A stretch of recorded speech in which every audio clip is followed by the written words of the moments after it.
Olá, Olá, besouro. Tudo bem contigo? está tudo bem?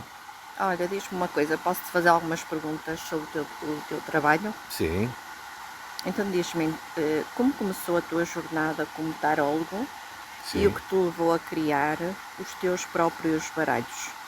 Então, comecei por ser um interesse que tinha na relação com o esoterismo. E foi um percurso que eu fui percorrendo em função daquilo que eu gostava, com o que me identificava. E ao longo dos anos tenho lidado com muita gente, fiz muitas, muitas consultas e reparava que havia algumas lacunas que não estavam preenchidas. E então eu criei esses Uhum, baralhos para preencher coisas que eram necessárias. tudo bem. Diz-me outra coisa. Qual é a proposta dos baralhos cromáticos? O vermelho, o verde, o azul e o negro? E como cada um se diferencia na prática? Bom, o baralho negro tem a ver com a neutralização de feitiços que as pessoas tenham sofrido. Ou seja, basicamente é um baralho que tem vários símbolos, em que cada símbolo faz a conexão com um servidor mágico que vai ter um tipo de influência numa limpeza espiritual. São úteis nesse sentido. O baralho vermelho é o contrário. Em vez de estar a limpar do feitiço, está a lançar feitiço. Lança feitiço. Uhum, Ou seja, é no sentido, de, por exemplo, de puxar alguém em termos amorosos. Mas é sempre, é por isso que se chama baralho vermelho, mas é sempre a mesma lógica do sigilo, associado ao servidor. Depois tu tens o baralho verde, e esse sim tem uma lógica completamente diferente. Em que, por exemplo, a pessoa diz, dá-me a cabeça, ou do alquimista dá-me aquilo. Então eu pergunto ao pêndulo quantas cartas são necessárias, escolho as cartas de forma aleatória e sai, por exemplo, sai, por exemplo, o asna. Então quer dizer que é preciso trabalhar o asna, limpá-lo e energizá-lo. Os pulmões, quer dizer que é preciso, estás a entender? E eu uhum. uso isso tanto à distância como presencial. E falta um último, que é, qual era? Era vermelho, negro, o azul. O baralho azul também está muito interessante porque é mais usado em questões de problemas mentais de ansiedade, preocupação, stress, em que se pergunta,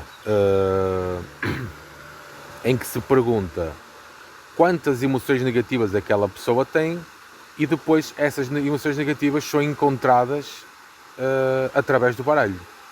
E é possível trabalhar essas emoções negativas. Muito bem.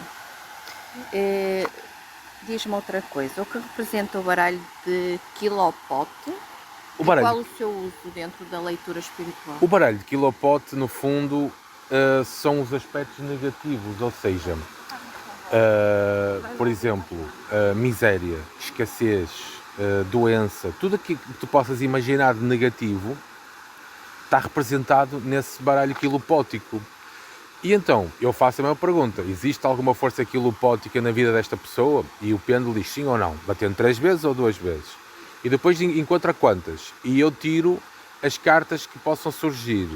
Por exemplo, aparece a energia da escassez, então temos de trabalhar a energia da abundância. Estás a entender? Uhum. Podes-me explicar a função do baralho dos 72 anjos? Os 72 anjos são servidores do mundo antigo. Há quem diga que, pronto, que são mesmo anjos e tudo mais. Então, cada anjo tem uma função.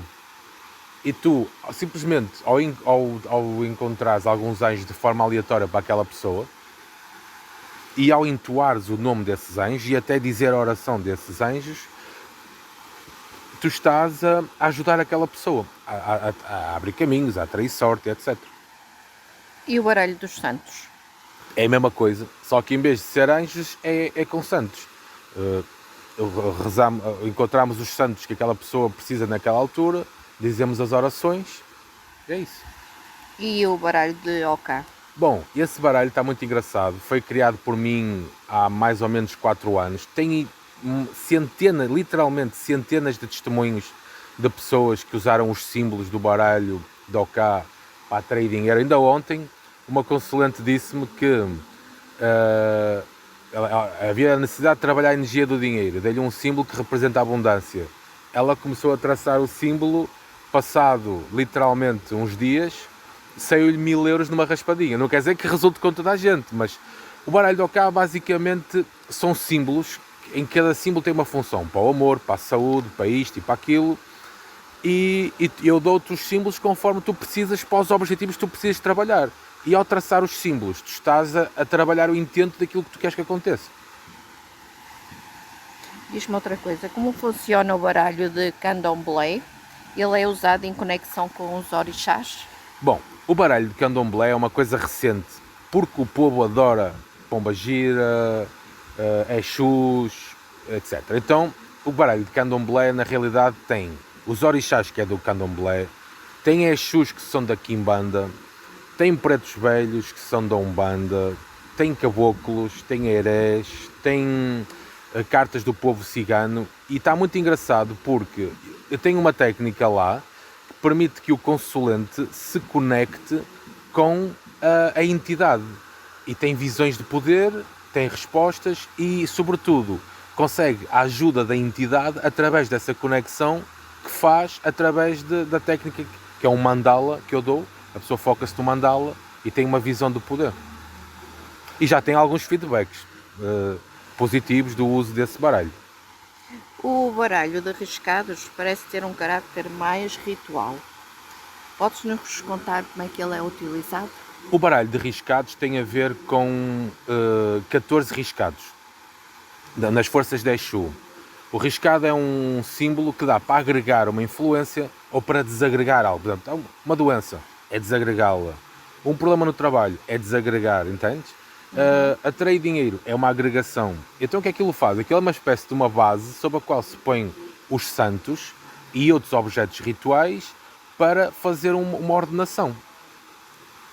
E são escolhidos de forma aleatória. Sai o que tu precisas que aconteça. E sobre o tarot tradicional, no meio dessa constelação de baralhos criados por ti? Como é que funciona? Então, o tarot é forma natural e tradicional divinatória. Diz-me outra coisa.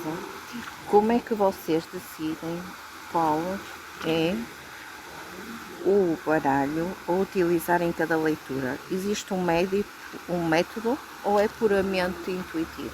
Não, lá está, ou seja, é em função do que for necessário. Por exemplo, normalmente eu faço uma para a consulta geral, eu faço o tarot normal e depois vejo as necessidades da pessoa e depois, em função da que a pessoa precisar, eu dou cartas de determinado baralho.